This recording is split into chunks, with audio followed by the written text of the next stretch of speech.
শুভ সকাল বন্ধুরা, সবাই কেমন আছেন? আশা করি সবাই ভালো আছেন। আলহামদুলিল্লাহ আমিও ভালো আছি। চলে আসলাম নতুন একটা রেসিপি।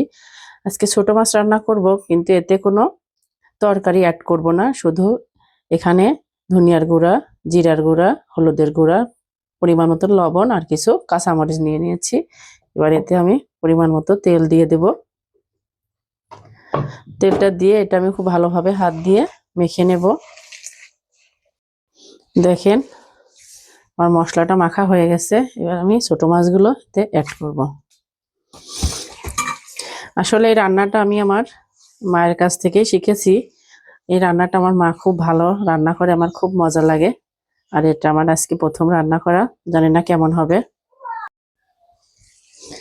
মাছটা দিয়ে মাখা হয়ে গেছে। এবার এতে আমি সামান্য পানি দিয়ে